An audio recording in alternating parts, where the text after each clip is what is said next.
Après toi pour après non mi do gbenami. Nyo on va faire stade TVD. Enyo mi le wona ikemi dankore jibena alaka na kwero.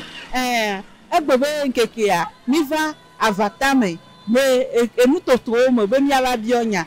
Egbebe tanya nyi be na mi abionu so be na nyonu ike anololona alo anomololo no egbi lolona alo egbime lolono eke jona jinana o yenu penti o eyo mi abionu mo be na nusu benusu ejiji alo epopo elolo alo ehwe eke jona jinana o eyenu penti be jona jinana o ro aso mi klo do nyene mi ibionya mi bonyo ndogbe na mi lo mi ko gbe dada o bonyo mi ma de mi aro so fi mi a bon on avait bijou non no meji et ba ya na e foil américain enyo biabiare la sinye biabia nya nyi be na nyonu ndeke mi jinero anola noisia egbila noisia deto aloma noisio eke jana jinana mi oyenu keta en fait bon nyanyom ke yan dina anola noisi egbila noisi ela do hanche c'est là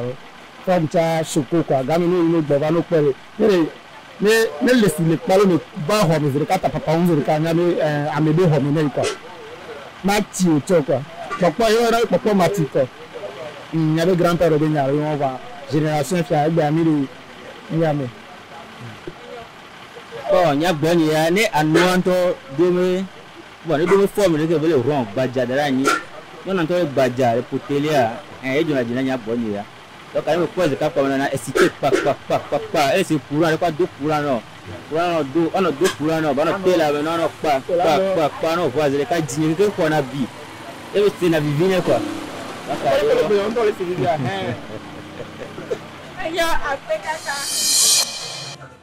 enonyo ku dada nyi dogbe na mi mi hogbe lo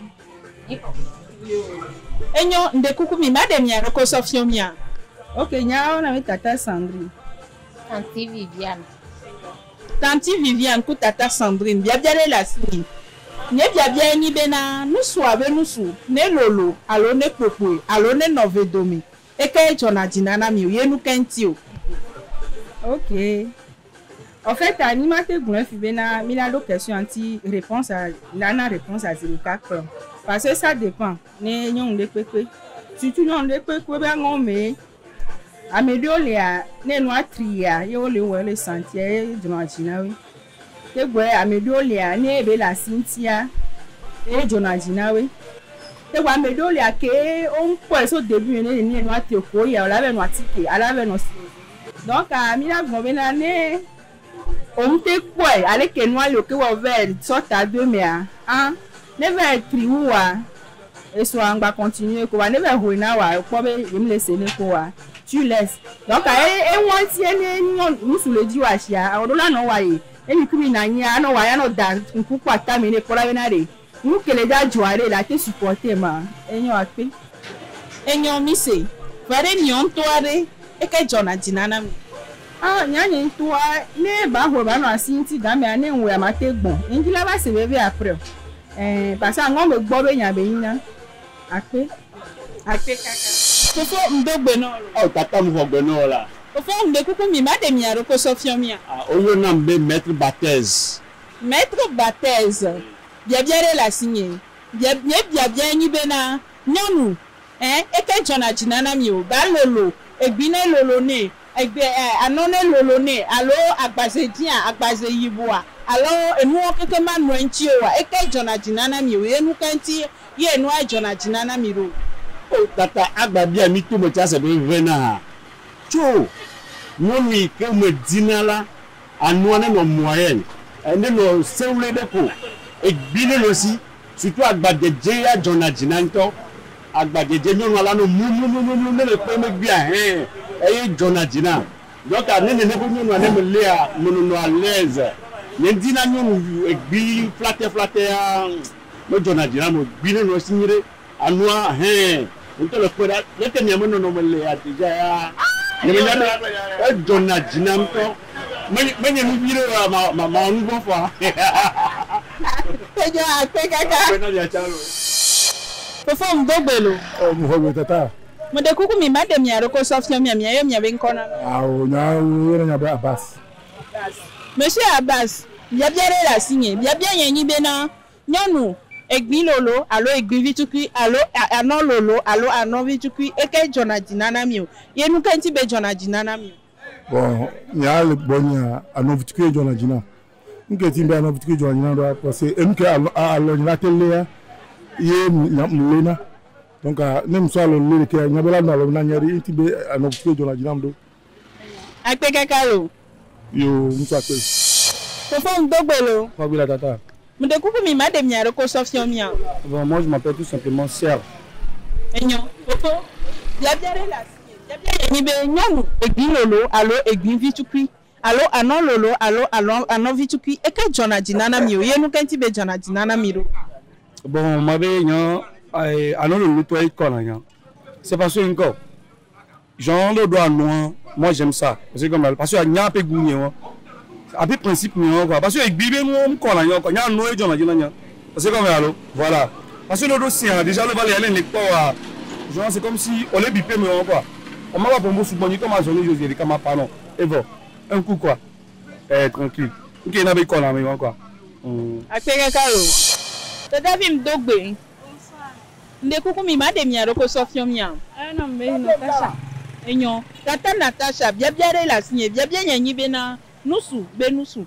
Et la lolo, allo la hwe, allo la no fe dome. E ke jona dinana mi o, ye nu kenti be jona dinana mi. Oh, ni le vedomenyo parce que ni lolo noir bassin. Rone ho nu cha. Bon, au cours du match, elle va no gele me subo donc ane le vedomenyo. Akpeke kalo. Fofo mdogbelo. Ya mhogbela. Fofo nde kure ko yana mi o. Nyanko ito Mbappé. Mbappé. Enyo. Mo de kukware mabiami yabia deka. Yabia yenyi be na nyonu egbi lolo na allo egbi hwena. Allo anon lolo na allo anon hwena. Eke jona dinana mi o. Ye nu kenti be jona dinana mi ro. En fait pa nyonu ke anon hwena e jona dinam. C'est parce que niveau de sexe, ça n'est pas de niveau de sexe, ça n'est pas noir. À tes propos noirs nous mais anon nyore simplement un petit peu de jona dinana. Enyo, akpe kaka. Tata mdogbelo. Hogbena mi tata. Nde kuku mi madam ya roko sofia mi ya. Ok, mde ko na bena tata Odette. Mle avata me be pointe fille ko. Tata Odette, bien la signé, bien yenyi be na nusu. Et la lolo, et la titi. Hein? Et la hwe, allo la no fe dome. E ke jona dinana mi o, e nu kenti be jona dinana mi ro. Ok, msenya bien au fait tanya nyomdo eni arek pe mana mi fifio. Mais seulement que nyam dia be mano estufe ne mi so agba npo be na leke nso ale. Ye ebe nsunu kebe so bas e sokudo toni pa e a difficulté pe me le funu nyanyem do principe de ko. Mais seulement que ni mava yuso agbo ke mava jan ke nyekuru mila nanya ni ngbo ba hu me mava no CV. That's it. Akpe kakalo. Musaki. Merci. Fofo ndogbe. Mhogbe no tata. Fofo nde kuku mi madam ya roko sofia mi ya.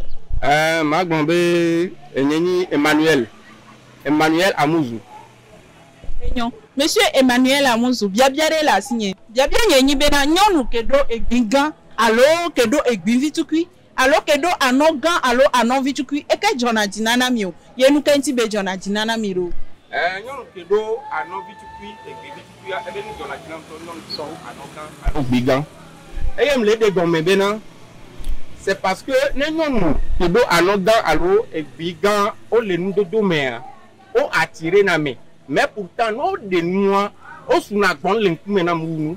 Ça dit pour rentrer à l'acte sexuel. Nous a de nous ebe nous si anu anoa sunagbon et bien sunagbon donc enana be nyengba dona envie na acte sexuel. Mais nous que les vitupi la Cynthia déjà bon manipulation elle en a facile. Enyo, akpe kaka. Merci à vous aussi. Fofo ndogbolo. Ya mhogbe no tata. Nde kuku mate jesi mi abenkwa. Nde ko yoram be Joe. Ok, Monsieur Joe, bien yenyi be na nyonu egbi lolo ni allo egbi hweni.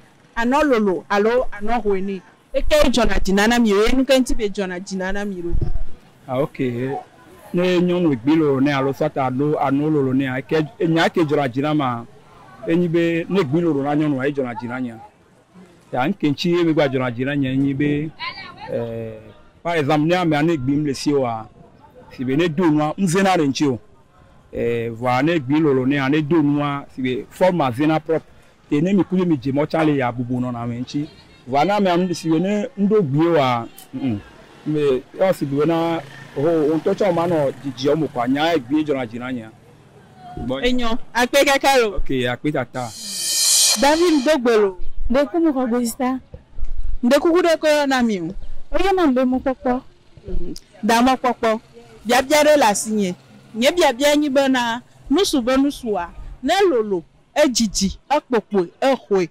Eka jona jina na mi o ye nu kata. Enu ike jona jina na le nya nusu pe nya mo me a. Enyo ko. Enu amaga jiji fun o. Ne nu asinchi. Ma kpokpo hàn ma jiji hàn vana na sinti kwavo fom edoajo ye nana vivia ga nyona vana ga jiji unwa edole anya ndole opo nya mama jiji la ta enana be na modo se aveve tananyi be enwa la sinti kwavo wa keye ma akpe gaga o stama tsanko Fofo Ndogbelo Fofo no Fofo ndeku mi ma de mi aroko sofion mi a de ko yo na be tonam enyo Fofo etonam bia bia re la sinye bia bia nya nyi be na nyonu kebe gbin lolo alo egbin hwe alo ano lolo alo ano hwe eke jona jinana mi we nkenti be jona jinana mi na gbonya nyonu ke egbin le si ano le si ke la do form yire e jona jinam no kenti o nyonu ke ano le si egbin le si jona jinam ma njina be ne la firia malala male ku men ma datare nyom ji ke ma se vivi le nyom ji kwa male nyu nyore chafu wala fio mus comfort enyo mus comfort le ji enyo akpe kakalo mus akoro dada tata Ndeku Ndogbelo Nko gbera ansa. Ndeku mi ma de mi aroko sofion mi a Andeku nyoyo na be Nadia. tata Nadia bia bia re la sinye bia bia nya nyi be na nusu be nusuwa ne lolo alo ne hwe ne jiji alo ne popwe eke jona jinana mi o ye nu kenti be jona jinana mi ro Okay, nsube nsua. Ya sukuna nya mu yo ne halo. Ne asukuna mu yo ne. Ya ne jiji bo mbera jiji kaka bo ne 3. Ga me ne ho enku kwa mai pute. Oka enu anu nyere be nyi mbe olawe gbogbo re alo. Olawe ko amogbona be 3 ku 4 ku mu enyinyo. Ne su ne onto eke jona jina yo hwe. Pole pute. akpe kakalo Nso akpe na nyacha anya le doji ma one do mi sen lo anyo apotokura apono mi va mi ape wona benu nyo yare aleke mi kwero mi na mi abodo ntia le commentaire ame eye mi ava adro nchi na mi akpe kaka eizandre